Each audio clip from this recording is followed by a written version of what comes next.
If you find yourself in need of legal representation, it can be a very stressful time in your life. In my career, I have dealt with thousands of lawyers, I've dealt with thousands of law firms, and I can confidently recommend to you Keith M. Davidson at kmdlaw.com. Available 24 hours, 7 days a week. Just log into kmdlaw.com. That's kmdlaw.com. Or you can call toll-free 833-4KMD-LAW. That's 833-4KMD-LAW. Personal injury, wrongful death, STDs, sexual assault, car accidents. They handle it all efficiently and professionally. It doesn't matter how imposing the opposition may be, because the team at kmdlaw.com are battle-tested and fierce. They will not stop until justice prevails. Go to kmdlaw.com or call toll-free 833-4KMD-LAW. If you're in for the fight of your life, stop screwing around and contact KMD Law. Before Epstein was the Franklin cover-up. Before that, the Finders. And long before that, the Cleveland Street Scandal. Pedogate Primer is a concise intro and overview of a growing child abuse epidemic worldwide. It features shocking instances of institutionalized and organizational pedophilia throughout history.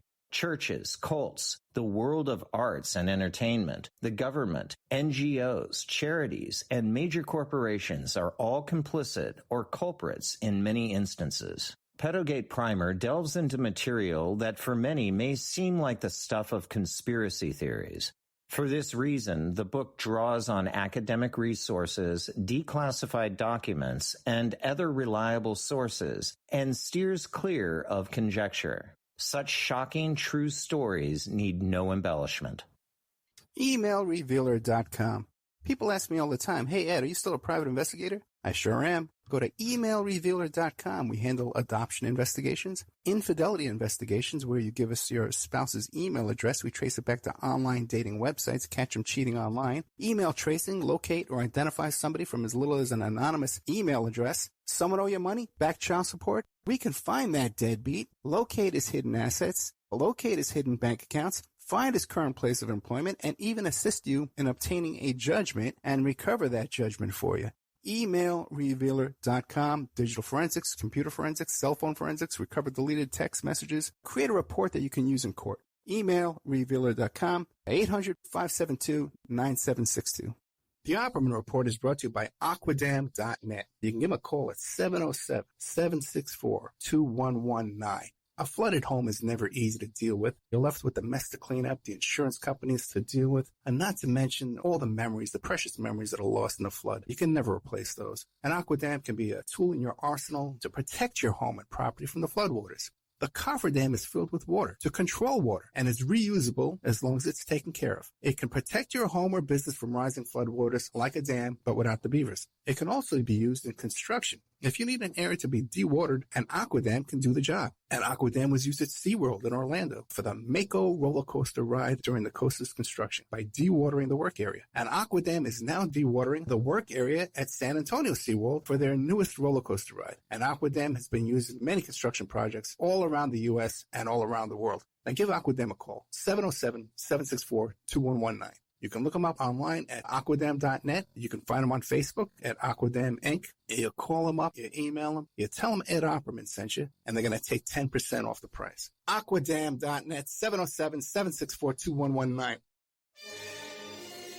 It's the Opperman Report. Join digital forensic investigator and PI Ed Opperman for an in-depth discussion of conspiracy theories, strategy of New World Order resistance, high-profile court cases in the news, and interviews with expert guests and authors on these topics and more. It's the Opperman Report. And now, here is investigator Ed Opperman.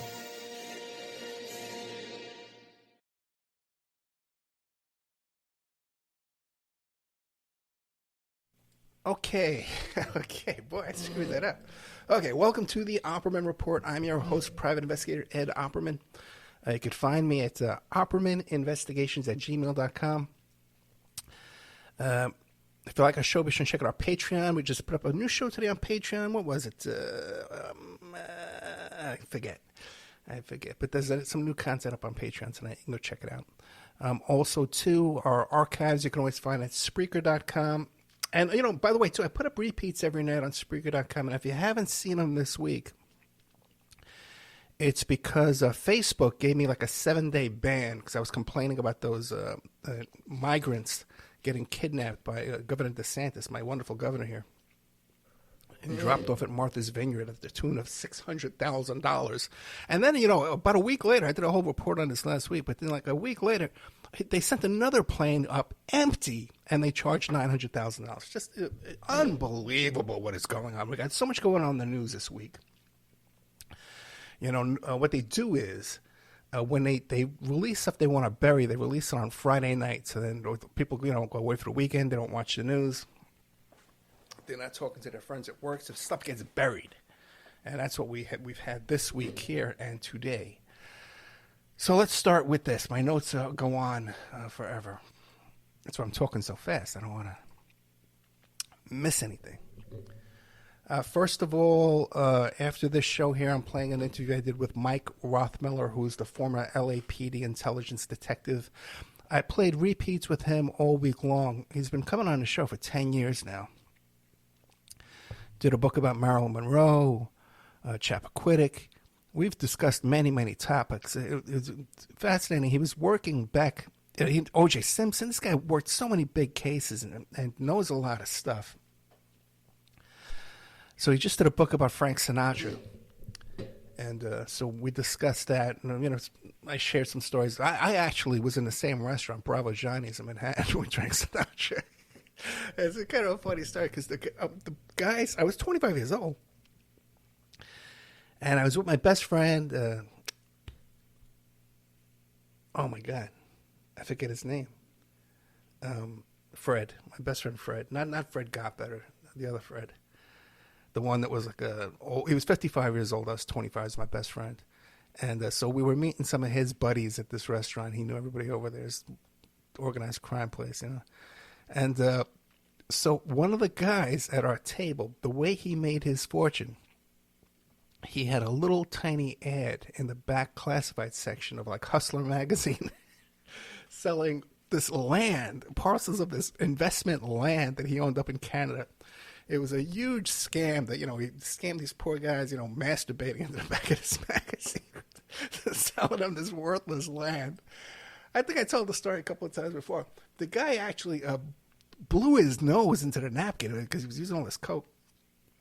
He was another, he was like 60 years old himself.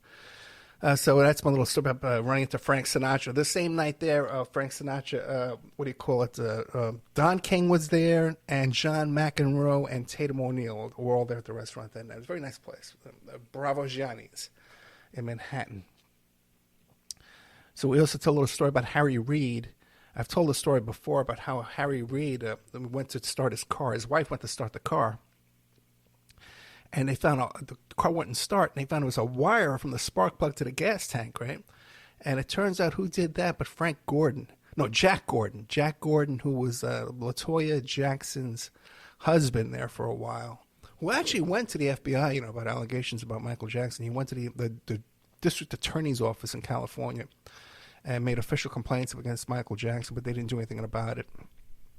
That's largely unknown. Very few people know that story. But Jack Gordon, if you look up his Wikipedia page, he owned these massage parlors. Everybody he ever went into business with died. Didn't matter, wherever it was. So supposedly he donated some money to Harry Reid, and things didn't go the way they wanted to. And so there we have that. I met this woman who dated Frank Sinatra years ago. She worked for the Ron Paul campaign at the time I met her, but she applied for a job with me. Her name was Diane McHugh. Now, she's fallen off the face of the earth, but you can get her book called Sinatra and the Mall. And the book is going for $1,000. And she was dating Frank Sinatra when she was like 14, 15 years old. Okay, he was a grown man, 30 years old. And then she was also dating the mob boss, Bernie Brown. And then there was some other gangster involved too in this whole big story here. But she was a very nice woman. She had Sammy Goldstein was the other one. So in Hoboken when she was, and there's a picture of her with Sinatra when she's just a little girl. She's dressed up with makeup and stuff like that, looking like an adult, but she's just a little kid. Okay, So, but unfortunately, I've tried to get her on the show. She's gone. I can't find her. I've tried many ways to locate her. She fell off the face of the earth. There's a lot of people in Nevada who go off the grid. There's a couple of spots where you can go live. The land is free. It's in the desert. It's like a little community there. You can go up there with a trailer or a motorhome, and or even storage container, shipping containers, and build a little house for yourself and just live up there. So that's Mike Rothermiller about his Frank Sinatra book. Then after that, we have an interview I did about the death of Natalie Wood. The guest, I think his name is Chris Todd, and it's okay. The guy's not a very popular guest. People don't seem to like him, and he was nagging me about publishing this show, so I put it up for him now. Let's see what else is up. Okay. Let me check the time. Okay, we're doing good. And chat room is filling up. Alex Jones. Okay. Let's start with Alex Jones.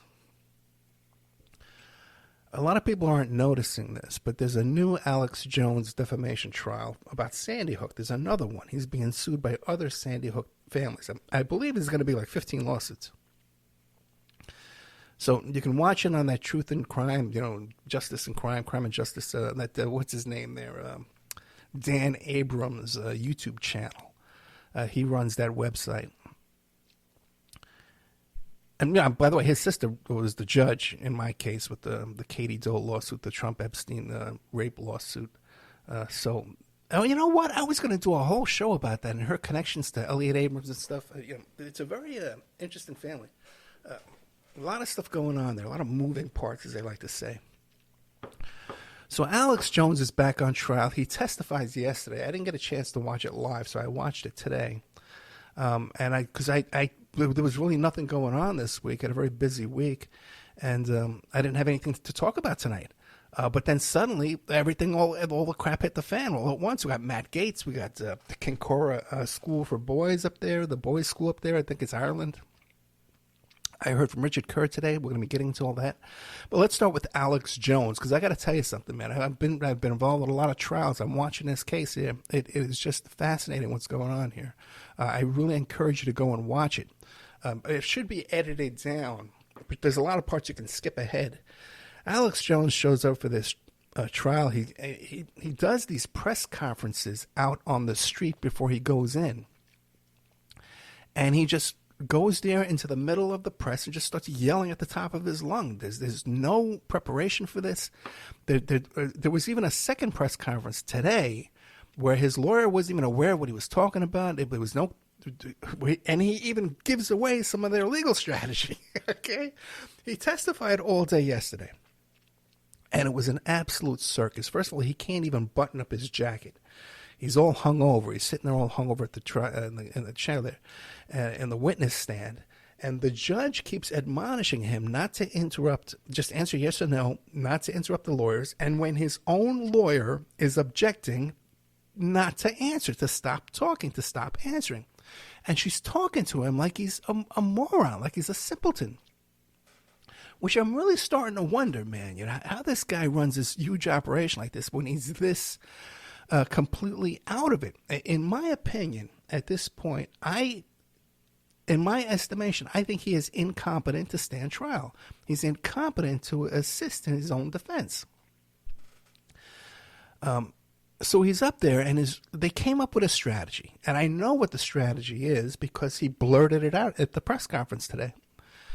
What happened was there was a motion in limine.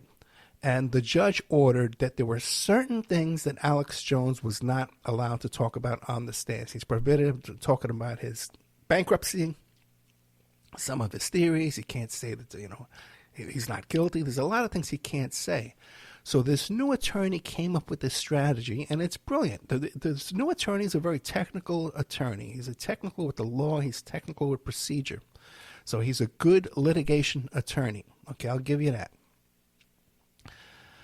Now, so whenever the plaintiff's attorney asks Alex Jones a question, he objects, saying, Your Honor, he can't answer that because it's covered under your order of things he's prohibited in talking about.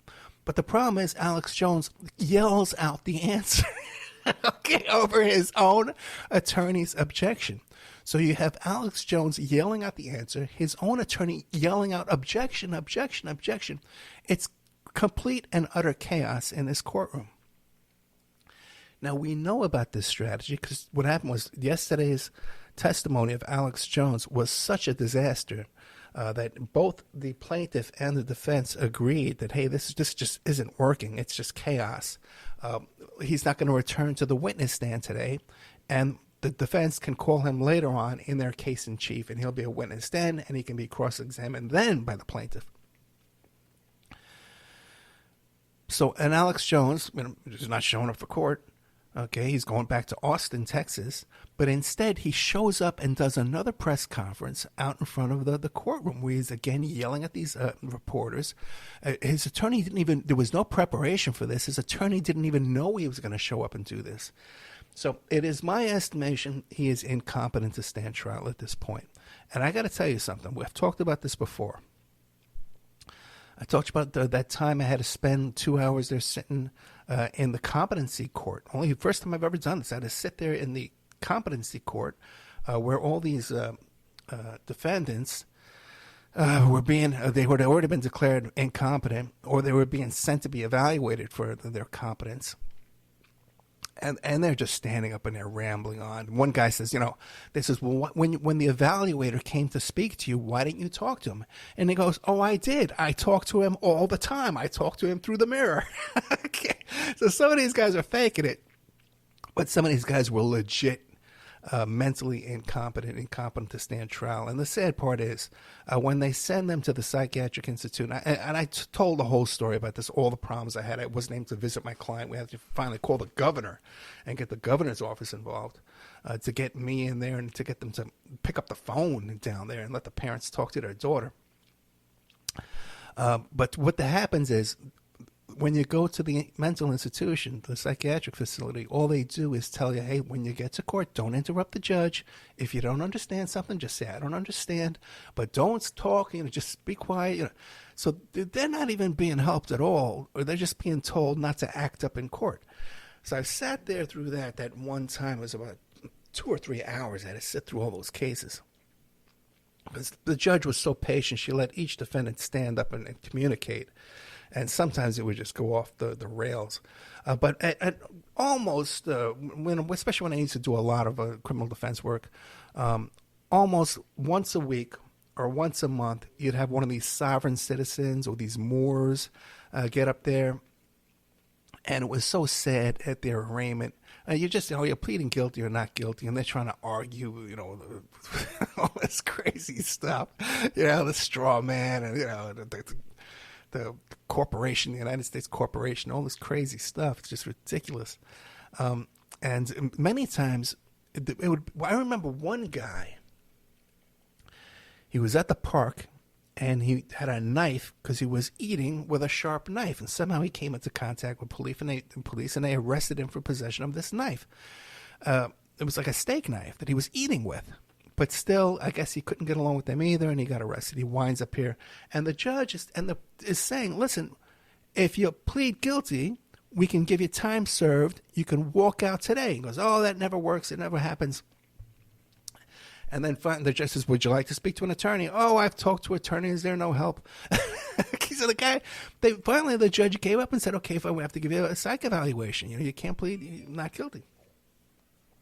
Because otherwise, I just would have let him go. So anyway, that's Alex Jones, okay? And I encourage everybody to go find his testimony online. They have the press conferences and all that kind of stuff like that. He's dead in the water. He's lost all these cases, okay? And by the way, too, if you look up the last time I talked about this Alex Jones defamation trials, I've actually had some personal contact with some of the people that have been mentioned in these trials, like Jim Fetzer, who turned out to be an absolute anti-Semite, that I blocked him and banned him from my my emails. And he wasn't even trying to be polite about this. This guy was Jew hate, outright Jew hate, Not anti-Zionist or globalist, anti-Jew, okay? J-E-W, all right? You can't get more blatant than this guy's bigotry and his disgusting anti-Semitism. So I dealt with him. And then the other character was this Wolfgang Halberg, which turned out to be a complete nut, too, as well. Trying to come to me for help. Okay? So we covered all that. Alex Jones. The trial's a circus. Let's just put it that way. Okay, let's see how we're doing on time. We're doing good. Alex went through the... Yeah, a lot of people say Alex was one-time normal. I've never seen Alex normal. Okay. And by the way, too, the last time I put Alex Jones on the title, let's not get into that. Okay. Sidney Powell. You remember Sidney Powell? And very interesting. Sidney Powell is one of the attorneys who was working for Trump to overturn the election results. She was at that wild White House meeting called Off the Rails. I did a show about this Off the Rails White House meeting that had Patrick Byrne and Giuliani was there and all these characters. It's just as wild, and it's the funniest article you'd ever read in your life. And I've done some reporting on that myself. Now, more recently, when I had Mr. Patrick Berge, who's this military guy who tried to help Sidney Powell, tried to help Patrick Byrne with his expertise in computer forensics, but could not, because he could not confirm any things that they were claiming. Okay, and he's their friend. He's on their side. He's pro-Trump galore. Okay, he's MAGA. What do they call that? Ultra MAGA or extreme MAGA, something like that? He's like that. So what happened was, he believes that Patrick Byrne is the source of the FBI search warrant. He's the confidential informant that the search warrant affidavit is based on. That's been blocked out. Because right after the search warrant was executed, he inserted his own affidavit into the case, okay, using the same case number, where he is going on and on and on for reasons unknown that Sidney Powell has no security clearance. She has no top secret security clearance. So why would he be saying that? So Patrick Berge did his own affidavit where he says he believes Patrick Byrne is the informant.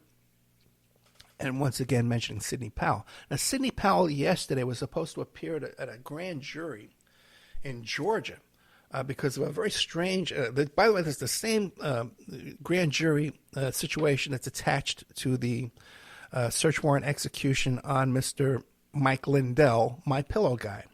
Okay, what a bunch of characters in this whole case.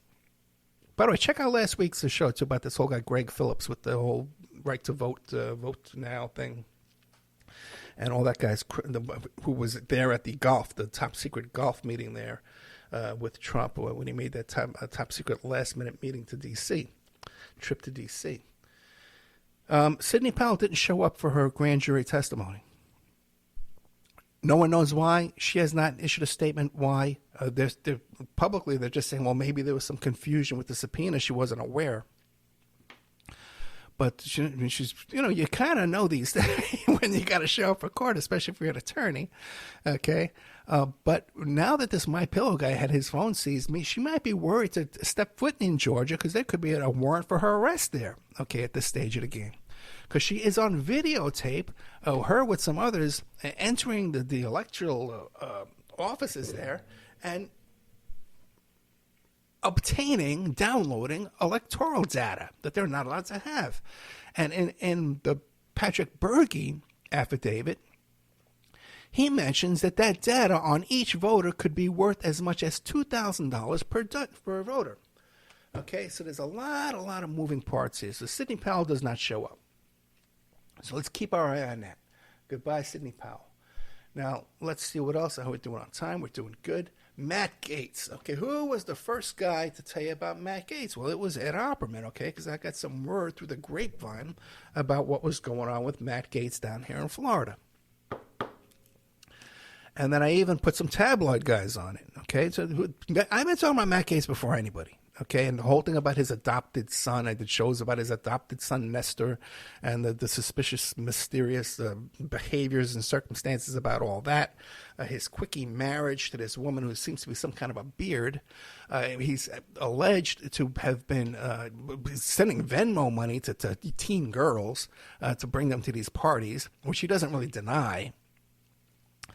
But then there was his buddy, Joel Greenberg, who was the tax collector here. Now, in Florida, the tax collector is like the DMV, the Department of Motor Vehicles, and it's the way they do the property tax. They run it out of the same audience, and it's pretty efficient, to tell you the truth. It's a lot better than any other DMV I've ever been involved in my life. You know, in Vegas, you're there for 4 hours. Back in New York, you're there for 4 hours. Here, you're in and out pretty quick in some of these small towns. But for the trade-off for getting that little quick service is you got to deal with this drug addict, Joel Greenberg, okay, it would turn out to be absolutely crazy. And there's some serious allegations here, some serious witness testimony that he and Matt Gaetz would go into the DMV, the tax collector's office, in the middle of the night and go through the box of returned driver's licenses. You know, when you come from another state, your license is expired, you turn that in, they give you a new one. Well, they were getting them from 21-year-old girls that they could give to these young girls so they can go into the bar and drink and stuff like that and travel under these names. Now, you say, oh, Ed, that's crazy. Well, Greenberger pled guilty to all this. Greenberger pled guilty to sex trafficking, okay? He pled guilty to all kind of financial shenanigans and all kind of financial crimes. The reason why, okay, I forgot to tell you why I'm talking about Matt Gaetz, because today came out, CNN says that the Department of Justice prosecutors recommend against charging Representative Gaetz in sex trafficking probe, okay?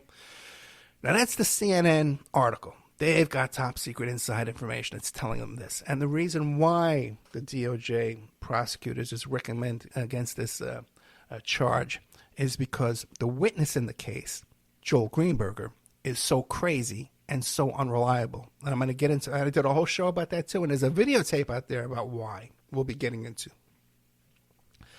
But before we get into that, Joel Greenberger has his attorney has a response to this article where he says, Mr. Fritz Scheller says, I have not received any information from the government regarding its decision to abandon its investigation and prosecution of Matt Gaetz. Nevertheless, based on my knowledge of the events, I would be surprised by such a decision. Now, he's getting this information because his client, Joel Greenberger, has agreed to testify and give testimony against Matt Gaetz. Now, the government's saying, well, Joel Greenberger is so crazy, Matt Gaetz' best friend, is so crazy and so unreliable and such a nut job, and he's so twisted, sick, and perverted that we can't put him on the stand because he's nuts. And let me tell you something, I got to agree with them. This is a pretty sick guy. It starts out, they put him on house arrest. He's got an ankle bracelet. He gets charged with these crimes, all kind of financial crimes, shenanigans. He was giving contracts to his friends, all kind of stuff, right?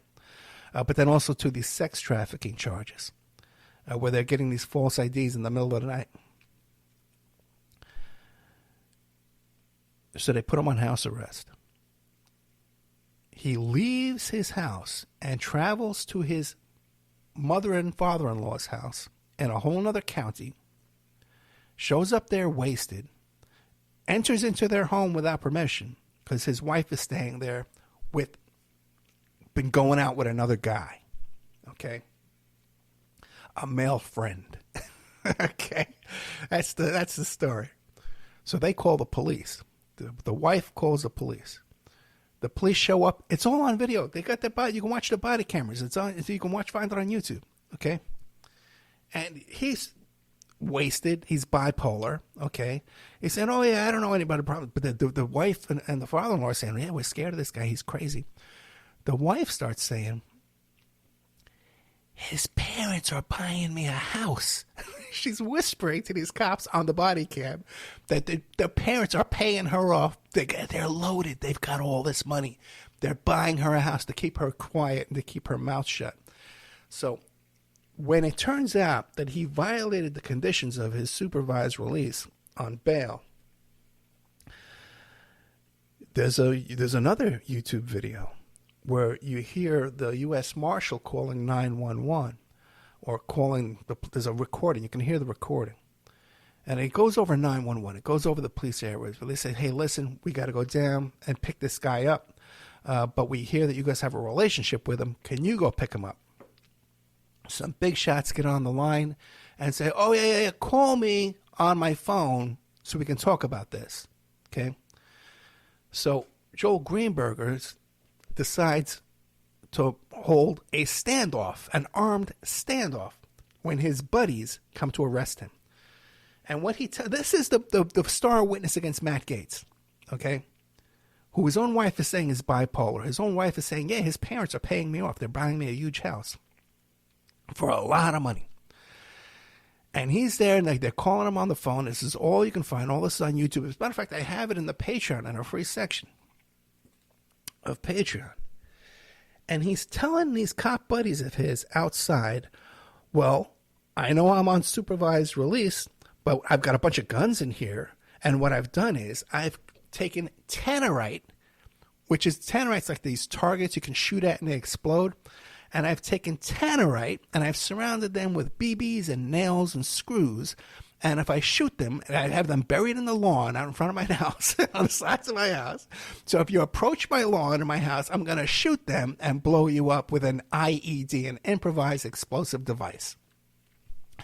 Now, if you or I had said this, we'd be dead right now. Okay, let's face it. Okay, I know I told the story. I pulled a gun on a couple of cops, but that was in the 80s. Okay, you can't do that anymore.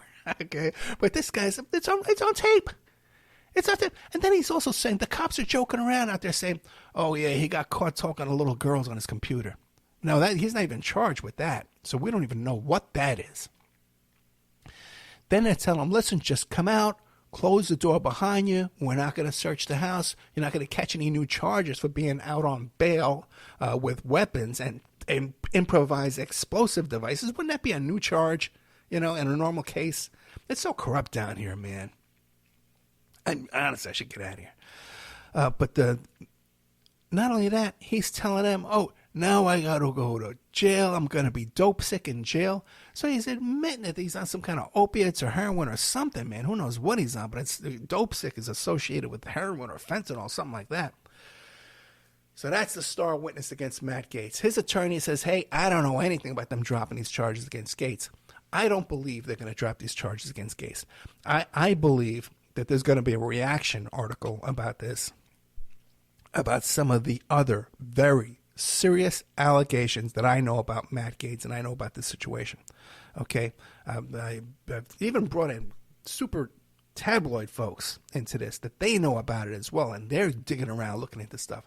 This is not going to die on the vine. It's not going to die on the vine unless a lot of people were paid off and I didn't wasn't clued in. And if that's the situation, I need a phone call quickly. Okay, where my check is and where my paper bag and envelope is located in this situation. Because I put a lot of this together, guys. Matt Gaetz. That's Matt Gaetz. Okay, and keep an eye on this Matt Gaetz story, man. They're trying to bury this, but this is gonna either they're trying to lure him into some kind of complacency. And by the way, too, there's a whole other thing too, up to where this guy who's an Iranian hostage, and they extorted Matt Gaetz' father for $40 million to go rescue this hostage in Iran, and this other shady guy's involved. I've told the story several times before. I don't think anybody's ever explained this story on the radio like Ed Opperman has. We should have, just like, when you look up Ed Opperman and you go on Google Images, you see all these pictures of Jeffrey Epstein. We should have, Matt Gaetz' picture should be coming up next. This is the way we should be in this story. Okay, I'm getting a little impatient here. Got a lot of content. A lot of content. Let's see, 34 minutes. We're doing good. Okay, we got some news today. Now, you might know the story of the Kincora School for Boys. I believe it's in Ireland or Wales. I get that stuff confused, but I'm pretty sure it's Ireland. And we had on our show, exclusively, by the way, Richard Kerr. Okay, I did the first radio interview with Richard Kerr, who was one of those Kincora School for Boys. Now, very And he tells a story about this. These boys were used in intelligence operations. And, of course, they were ritually abused and sex trafficked out of this place. And one of the people he alleges were sex trafficking him was Roy Cohn, the attorney for Donald Trump for many, many years. The second man for Joe McCarthy, the New York City organized crime attorney. The Studio 54 guy who was there all the time. The guy who dated John Holmes, Johnny Wad from the porn star. Okay? And there's no explanation of how this little orphan, Richard Kerr, could be traveling around Europe in these fancy little suits, pictures of him in front of all kind of places in Europe, monuments and stuff. At the same time, Roy Cohn was traveling through there. There is no explanation for this. We didn't just interview Richard Kerr, who I heard from today, by the way, because some people tipped me off there. Because what the thing is there's been a ruling over there, okay, by the police ombudsman say, yes, these boys in the Kincora boys' home were abused. But they were failed. The police failed in their duty to the victims, okay? And she says the reason why there were systemic failings is because it was so difficult to report these things to the police at the time. There was no procedure. There was confusion. We didn't know how to do it. But what we know from my reporting on the Kincora School for Boys, which goes on to way more stuff, including Mac Wallace, I think his name is, who was one of the police investigating this stuff, who, when he was making too much trouble for the abusers in this, and with the high-level Protestants and the troubles and all that kind of stuff were involved in this, he was actually charged with murder and went to prison for 10 years. And when he got out, one of the first things he did was come on my show, and he's still screaming from the rooftop about what happened to these boys and how he was wrongly charged with murder. He's been cleared since then. It was a murder of his friend. But in my reporting on this story, we've talked to you about Richard Kerr. We talked to you about another young man who was abused in his own home by these people and these teachers and these officials from the Kincora School for Boys. So it wasn't just going on in the school. They were allowed to leave the school and worm their way into people's homes where they did it at people's homes. And then if they were charged, the records would get lost at the courthouse. This whole thing stinks from top to bottom, the Kincora School for Boys. And now after this, we got the big hearing. Yeah, the boys were systemically abused and raped, and the cops dropped the ball, is what they're saying now here. So they're kind of being vindicated, saying, yeah, we admit this stuff happened, but you're not getting any compensation for it. And also, too, that it was because of, it was just so confusing on how to report this. We didn't know how to do it. But meanwhile, the people who were investigating this were getting set up for murders. So what I'll probably do is, if I can come up with all the shows, because there's even some, there's a series of shows I did called Missing Without a Trace that also touches on this. And there's shows I did about Lord Mountbatten that also touches on all this. It's all connected. So I got to put that together in a package for you so you can listen to it maybe all in 1 week and maybe come to an understanding of how serious this is. And maybe Richard Kerr can come back or can at least recommend someone to come back. It's kind of funny the whole way I met Richard Kerr too and put that interview together with him. Oh, okay. Well, here's another good one for you. The Trump and his friends and his allies and those mega MAGAs, right? Ultra MAGAs, as they call themselves, right? They wanted this special master to go over the evidence and see, well, what is attorney-client privilege? And then the judge even threw in, hey, you can also see if it's top secret, if it's not top secret, but that's been thrown out. There was a second, an appeal, and all that was thrown out. So now they got this special master in there with nothing to do except look for things that are attorney-client privilege. But what he decides to do on his own, and you gotta love this, man. The guy says, okay, I've heard some complaints from President Trump and his attorneys, okay, saying this in public, and his friends, Matt Gaetz and Lauren Boebert and Marjorie Taylor Greene and Jim Jordan. Go check out the shows I've done about Jim Jordan in Ohio State University. I did some exclusive reporting for you there, too. We had Rocky Radcliffe on the show, who was one of the survivors of all that. He's also an attorney working on some of those cases. And he gave us some firsthand information on what went on in those locker rooms right in front of Jim Jordan's nose. That there's no way that people didn't know what was going on. There's a lot more to that story than just, how could Jim Jordan not know? Okay. Hey. But all these guys are saying, well, the FBI must have planted evidence. So our special master, what's his name? Deary? Yeah, Judge Raymond Deary says, if they're saying that the FBI planted evidence, they should go over the itemized list provided by the Department of Justice and point out which ones are planted. Okay? And you've got a certain amount of time to do this. Now you got to come back and show the world with affidavits. Attorneys, you have to give now sworn affidavits on the record saying itemize what you're saying has been planted. Okay? So now if there's mention of those binders of photos that have my ears perked up that I've been talking about for a couple of weeks, then we'll be on to something. So let's see what's going on with that. But I found that to be very amusing and very enlightening to myself. And let's see. What else? Prosecutors, Mar-a-Lago. Had some developments in the past week or two. Let's see. How did this come about? Okay. We had Megan Walsh, the daughter of John Walsh, on our show. And she's involved with a whole dispute with her parents over the custody of her children and Child Protective Services. So she's sort of become an advocate for parents who are having disputes with Child Protective Services.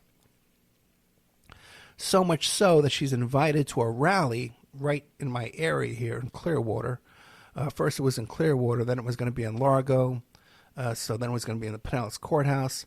So they don't quite, the locations I've been telling you aren't correct. The locations are to be determined, okay, at this point. So when I heard that she was going to be at this rally, started chatting back and forth with her on Twitter. And because also to Ira Peskowitz, who's the father of Bada Bing Girl at Bada Barbie, Cash Me Outside, Burgle, that girl from the Dr. Phil show. I've had him on the show too. So he's going to be speaking at this event as well once they find a location.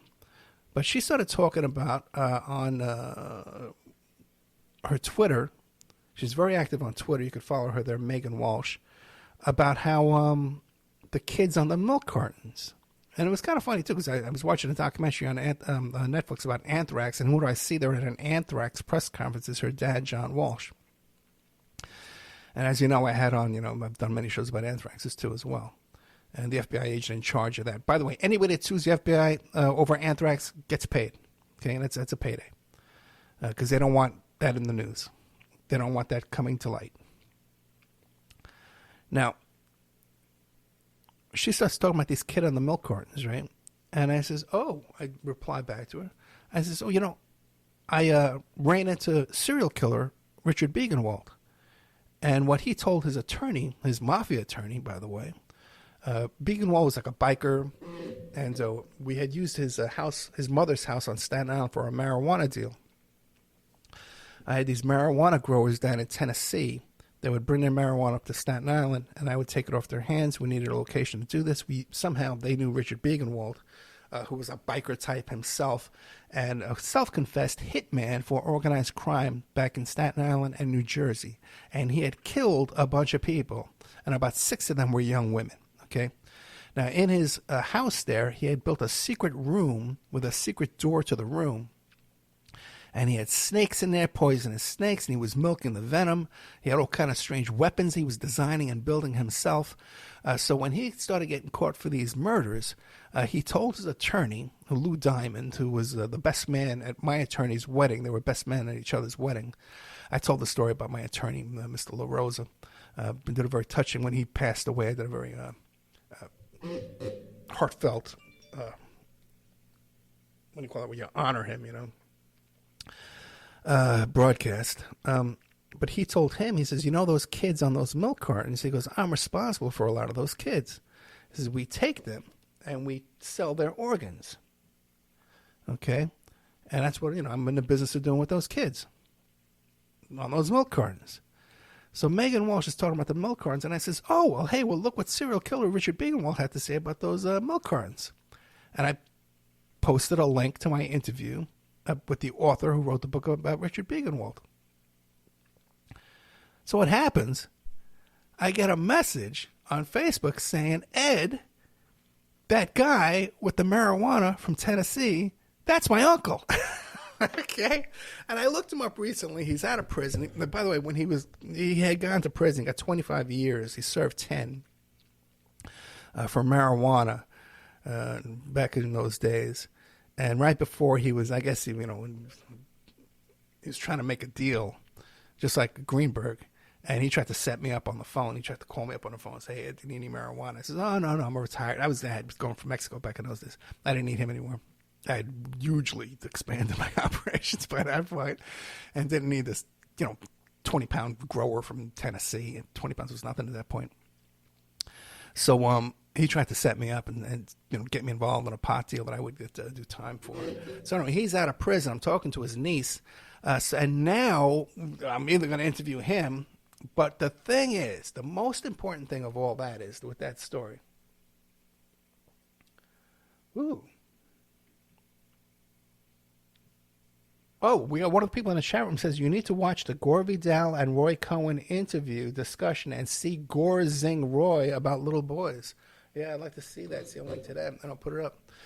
But when we were there with Biegenwald, Biegenwald pulled a shotgun on me as a joke in the middle of his deal. But I knew I didn't have anything to worry about because I knew these guys.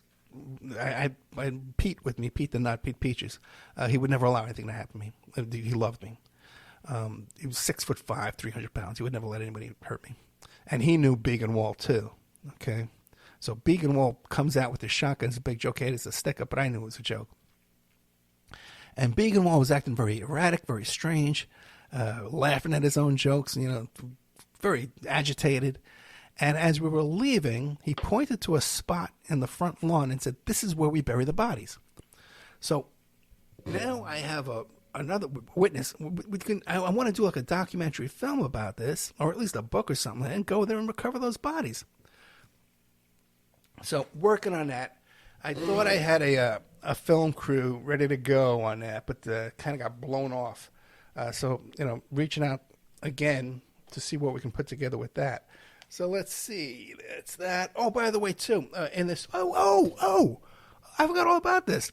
New York District Attorney, New York State, filed a lawsuit against Donald Trump and Trump Organization for the fraud. It's a $250 fraud lawsuit. That's one of the big things this week. It just came out. Now, this is huge. You got to remember, Don Jr. it was Eric, I think it was, used to have a charity for kids with cancer, and he's no longer allowed to have a charity in New York State because there was so much shenanigans with that money from the charity. The Trump Organization used to have a Trump Foundation. They used to have a charity, too. They're not allowed to run a charity. The Trump Organization also had Trump University, where they had to pay like $25 million back to people they ripped off. So every one of these actions from New York DA's office, they have lost. Okay, they've lost every single one.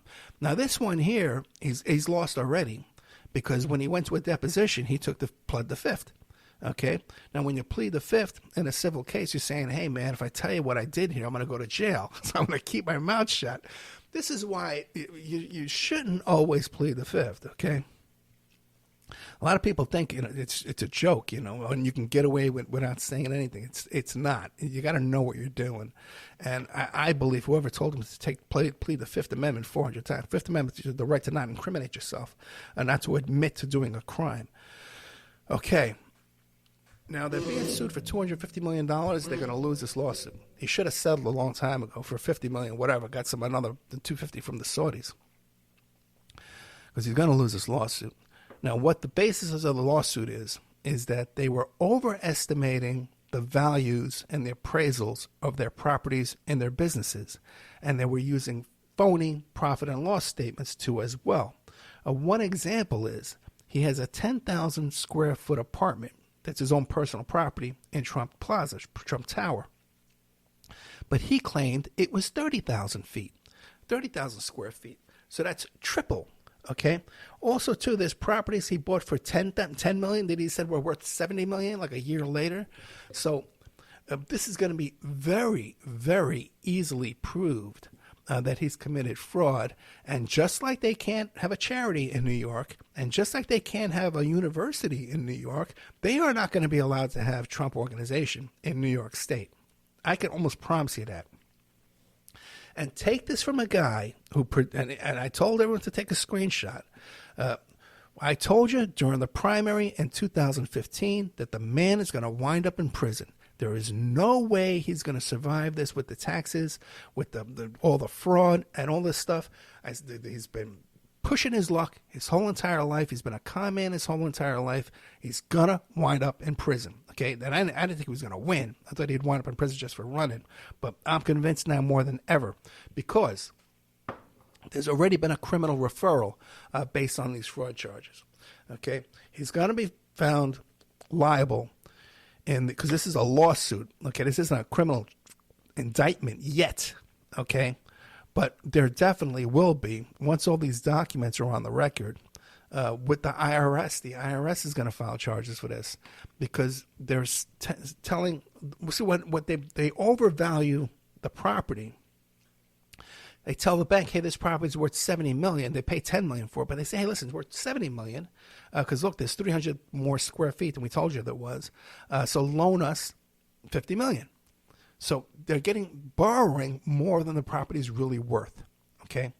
Now, when you lie on those financial applications, or you turn in fake tax returns or fake profit and loss statements and this kind of stuff that everyone says, you can get away with this. You can't get away. Certain people can't get away with this. I can't get away with that. Okay. And I've been around these kind of people, these organized crime folks, my whole freaking life, since I was 19 years old, 18 years old. And that's one of the big things they get charged with. And usually they throw in some mail fraud charges, too, because they mail in some documents. And if you use the U.S. Postal Service to receive a check for any of these, or even, I think even if you get like a bank statement, you fill out a phony return for application for a loan, bank fraud, and then you get a bank statement in the mail later on, they can charge you with mail fraud. And I've seen this in organized crime cases when I used to do all those organized crime cases back in the 80s. Seen it 100 times, man. So, and then even when I was just getting my mortgage, they were saying, oh, you can get away with this. I said, no, I can't get away with that. I can't get away with that. Okay, maybe your other clients can get away with that, but I can't get away with that.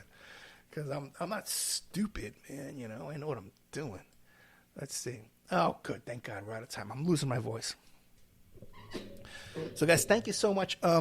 Now, we had a week where I wasn't able to post the podcast shows on Facebook. So we took a huge, 30% hit this week. So if anybody wants to go out, I had my birthday. I didn't get one happy birthday Patreon subscription. So, if you got a monthly subscription, and you change that to a yearly subscription, you get a 10% discount. Now, not only didn't I,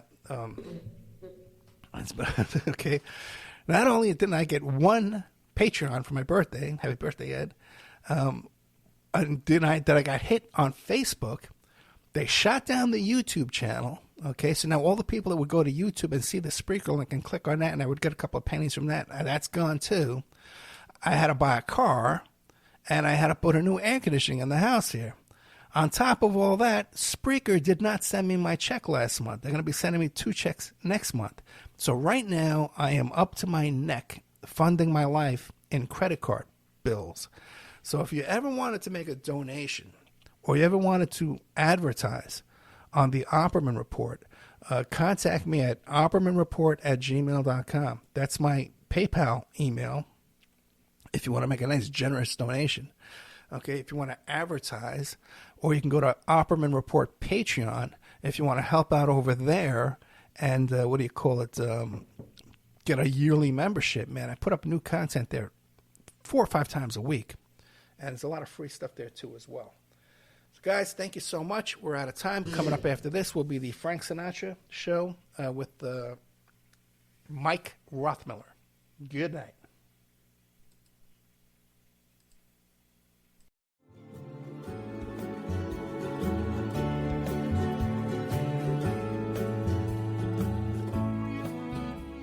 And now a word from our sponsors.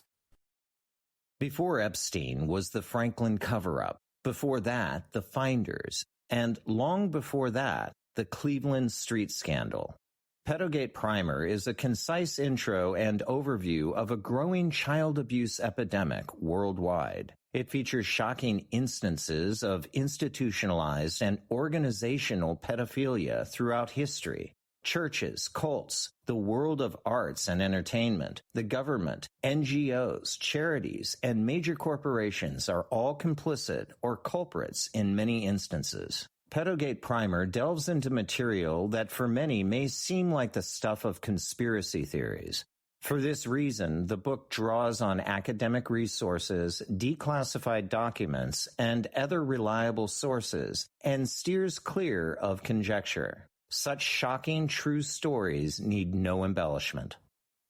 If you find yourself in need of legal representation, it can be a very stressful time in your life. In my career, I have dealt with thousands of lawyers, I've dealt with thousands of law firms, and I can confidently recommend to you Keith M. Davidson at kmdlaw.com. Available 24 hours, 7 days a week. Just log into kmdlaw.com. That's kmdlaw.com. Or you can call toll-free 833-4KMD-LAW. That's 833-4KMD-LAW.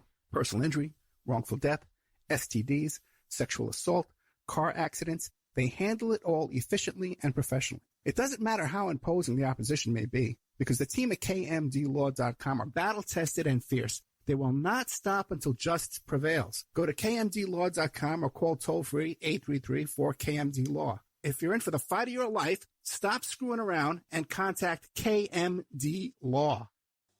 The Opperman Report is brought to you by Aquadam.net. You can give them a call at 707-764-2119. A flooded home is never easy to deal with. You're left with the mess to clean up, the insurance companies to deal with, and not to mention all the memories, the precious memories that are lost in the flood. You can never replace those. And Aquadam can be a tool in your arsenal to protect your home and property from the floodwaters. The cofferdam is filled with water to control water and is reusable as long as it's taken care of. It can protect your home or business from rising floodwaters like a dam, but without the beavers. It can also be used in construction. If you need an area to be dewatered, an Aquadam can do the job. An Aquadam was used at SeaWorld in Orlando for the Mako roller coaster ride during the coaster's construction by dewatering the work area. An Aquadam is now dewatering the work area at San Antonio SeaWorld for their newest roller coaster ride. An Aquadam has been used in many construction projects all around the U.S. and all around the world. Now give Aquadam a call, 707-764-2119. You can look them up online at aquadam.net. You can find them on Facebook at Aquadam Inc. You call them up, you email them, you tell them Ed Opperman sent you, and they're going to take 10% off the price. Aquadam.net, 707-764-2119.